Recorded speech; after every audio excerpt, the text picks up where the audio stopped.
Assalamualaikum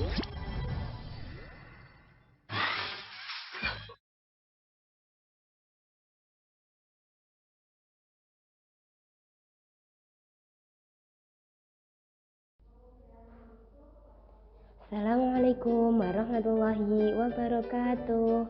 Halo anak-anak SDI Al-Firdaus kelas 4. Bagaimana kabar kalian hari ini?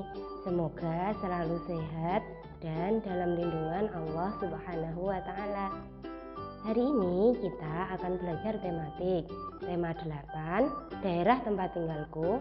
Subtema 3, bangga terhadap tempat tinggalku. Pembelajaran 1-6. Sebelum pembelajaran dimulai, kita baca doa terlebih dahulu. Basmalah. Bismillahirrahmanirrahim. Dalam pembelajaran kali ini kita mempelajari tentang hubungan antara gaya dan gerak. Hubungan antara gaya dan gerak antara lain adalah yang pertama, gaya dapat mempengaruhi benda diam menjadi bergerak. Yang kedua, gaya mempengaruhi benda bergerak menjadi diam. Yang ketiga, gaya mempengaruhi perubahan arah gerak benda. Yang terakhir, gaya mempengaruhi perubahan bentuk benda. Kali ini yang akan kita bahas adalah pengaruh gaya terhadap gerak benda, yaitu benda diam menjadi bergerak. Hal ini dapat kita lihat dalam permainan ketapel.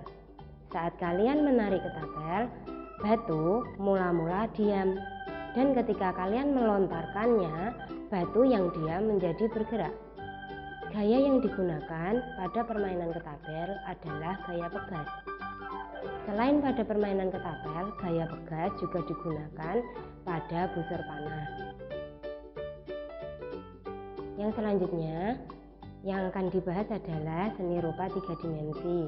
Karya seni rupa 3 dimensi merupakan karya seni rupa yang memiliki dimensi panjang, lebar, dan tinggi, atau karya seni yang memiliki volume.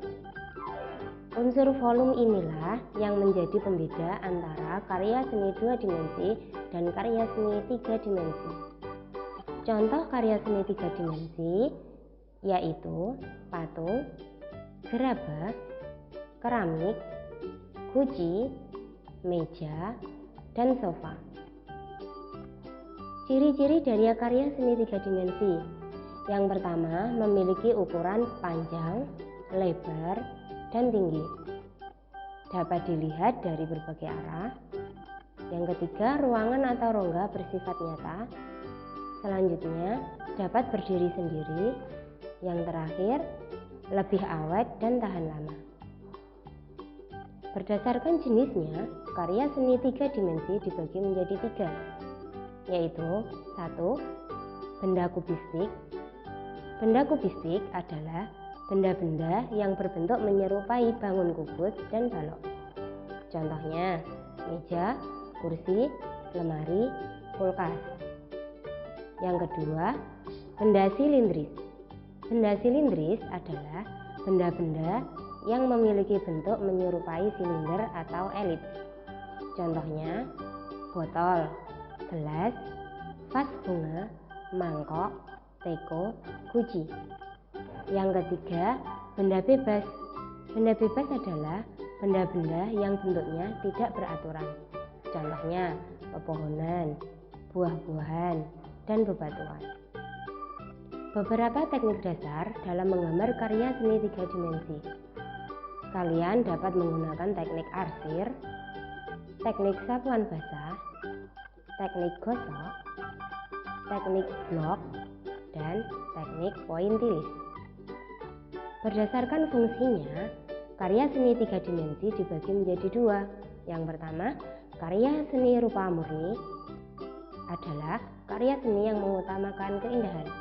Tujuan dibuatnya karya seni ini untuk dinikmati keindahannya saja, seperti patung dan relief.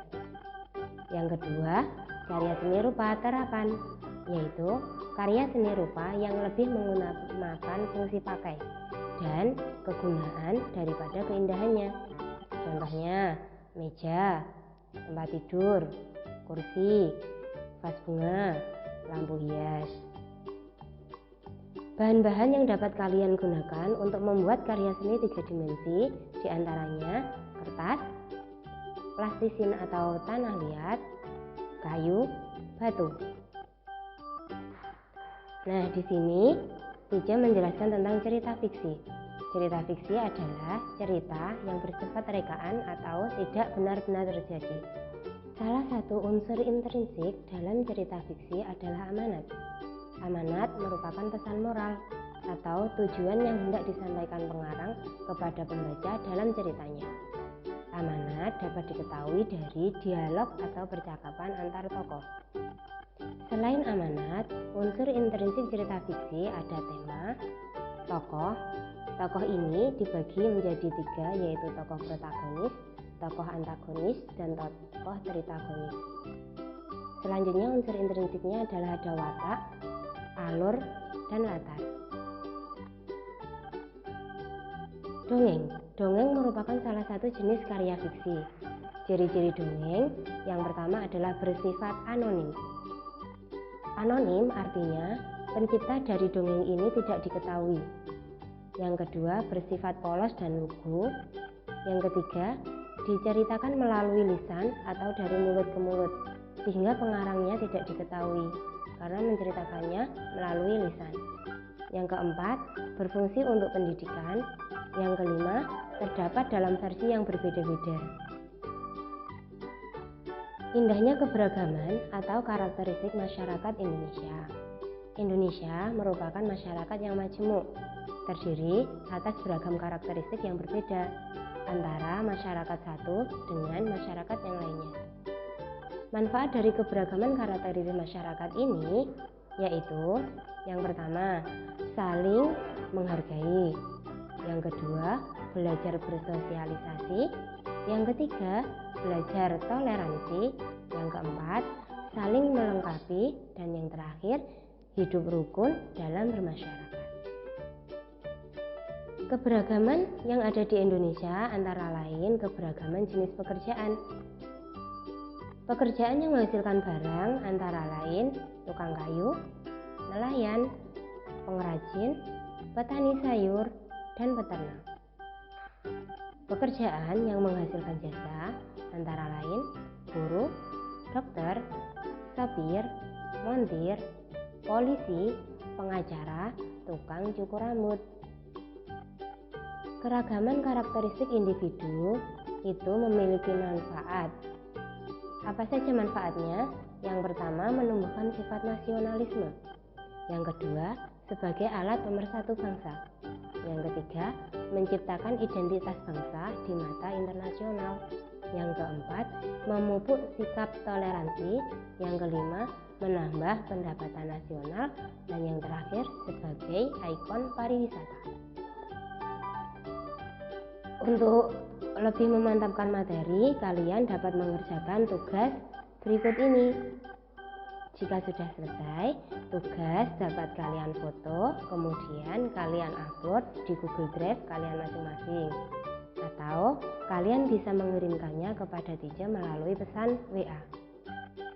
Demikian pembelajaran dari Tica, semoga bermanfaat. Pesan Tica, jangan lupa patuhi protokol kesehatan dengan sering mencuci tangan menggunakan sabun, menggunakan masker jika kalian keluar rumah, dan yang ketiga adalah jauhi kerumunan. Jika terpaksa berada di kerumunan, maka jaga jarak. Wassalamualaikum warahmatullahi wabarakatuh. See you.